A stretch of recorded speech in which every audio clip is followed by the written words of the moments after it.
Bugün dostlarga ailede xo'shang aytish usulini olib keldim.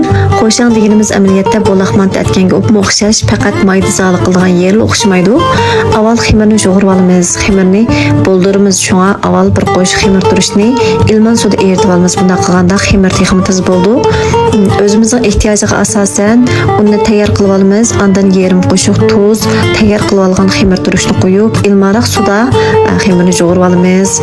Buningda xamirni cho'qim bo'shroq yo'g'irishimiz kerak. Mana xamirni yo'g'irib oldim.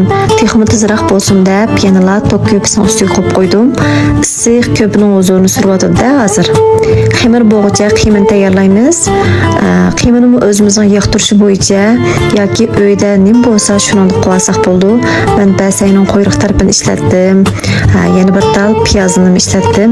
Buni cho'qim chanab yoki ezib olgandan keyin cho'qim suyini siqib etishimiz kerak. Ondan go'shti bo'lsa, kala go'shti, qo'y go'shtini aralashtirib ishlatdim. Mana ezib tayyor qilib olgandan keyin ustiga muvofiq miqdorda tuz, qarmush sepib mijib oldim. Mana xamirni ko'pib tayyor bo'libdi. Endi tugishga boshlaymiz. Avval xamirni yong'oq cho'nligida uzib, nepiz echib olamiz. O'ttirsini qiliroq cho'rsini nepiz qilib echib olsak bo'ldi. Ondan qiymini silib tugishga boshlaymiz. Mana tugib tayyor qilib olib, qozonga muvofiq miqdorda may qo'yib qizitib olamiz. Tugib bo'lgan mantining ustini besib yaplaq holatda qilib olsakmi bo'ldi yoki shu pet salsakmi bo'ldi.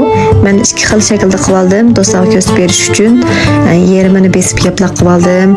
Diqqat qiladigan eng muhim yerimiz tukkanda cho'qim chang chaplashtirib etishimiz kerak. Bo'lmasa mayga kirganda og'iz echilib qoldi. İçerik suyu chiqib, may chechirab, avorchilik bo'lib qoldi.